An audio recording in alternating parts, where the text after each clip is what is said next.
விஜய் ஃபோட்டோவை சின்னதா போட்டு கூட ஆனந்த் அவர்கள் ஃபோட்டோ பெருசா போடுறீங்கல்ல. சார் ஆட்டோல ஒரு ஃபோட்டோ ஓட்டிட்டேன்னு சொல்லிட்டு அவரே பேர் எடுத்து கிழிச்சாரு. அதெல்லாம் நான் சொல்றேன் வா. நீங்க உசி ஆனந்த் மட்டும் சினிமா துறைக்கு போயிருந்தாருன்னா, மிகப்பெரிய நடிகரா மாறியிருப்பார்.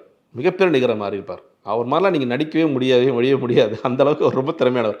சரி இவ்வளோ ஃபோட்டோஸ் போடுறீங்கல்ல. ஆதவ அர்ஜுனா பொதுச் செயலாளர் தானே. அவருடைய ஃபோட்டோ ஒரே ஒரு இதுல போஸ்டர்ல போட்டிருக்காங்களா இதுவரைக்கும்? ஆதவ அர்ஜுனா இதுவரைக்கும் எந்த மாவட்ட செயலராவது ரீச் அவுட் பண்ணி அவர் பேசக்கூடிய வாய்ப்புகள் நடந்திருக்கா? இல்ல நான் ஒரு ஊருக்கு போறேன். வக்பு வாரிய மசோதாக்கெல்லாம் போராடினாங்கல்ல. ஆதவ அர்ஜுனா போராட்டத்துக்கு வந்தாரா? எல்லா ஊர்களையும் இவர் தானே சொன்னாரு. நாங்க போய் அமித்ஷா டெல்லி சிங்வி பிடிச்சிட்டோம். சிங்வியை பிடிச்சு அவர் அதுக்காக பிரஸ் மீட் எல்லாம் நடத்தினாங்க. ஞாபகம் இருக்கா? அப்ப அவரு நிச்சயமா ஒரு விஷயம் பண்ணணும்னு பண்றாருல. அன்னைக்கு சாயந்தரமே பல இடங்கள்ல போராட்டம் நடந்துச்சுல்ல. ஆதவ அர்ஜுனா ஏதாவது ஒரு ஊர்களில் கூட இல்ல. சென்னையில நடந்த ஏதாவது போராட்டத்தில் ஆதவ அர்ஜுனா நீங்க பார்த்தீங்களா? சீட்டா நிர்மல்குமாரை நீங்க பார்த்தீங்களா? ஏன் நீங்க பார்க்கல?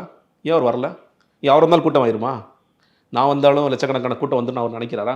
இல்ல யாராவது ஒருத்தர் சார் நீங்க வர வேண்டாம் சார். இதுக்கும் அதுக்கும் உங்களுக்கு சம்மந்தம் இல்லை சார். கட்சிக்கும் உங்களுக்கு சம்மந்தம் இல்லை. நீங்க தேர்தல் பிரிவு மேலாண்மை செயலாளருங்க.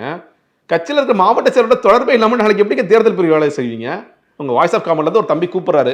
மாவட்ட செயலர் ஒருத்தர் கூப்பிடுறாரு. அண்ணே உங்க தொகுதியில் என்னென்ன பிரச்சனை? நீ யாரு? Voice of common. Voice of காமன்னா ஆதவ அர்ஜுனா டீம். ஃபோனை வைப்பா. ஏதாவது தானே எங்கள் பொதுச்செயலாளர் சொன்னால் தான் நான் கேட்பேன். இப்படி தான் அவங்க பதில் சொல்லுவான். அவர் தப்பு சொல்லலை. இப்படி தான் நீங்கள் பழக்கி வச்சிருக்கீங்க.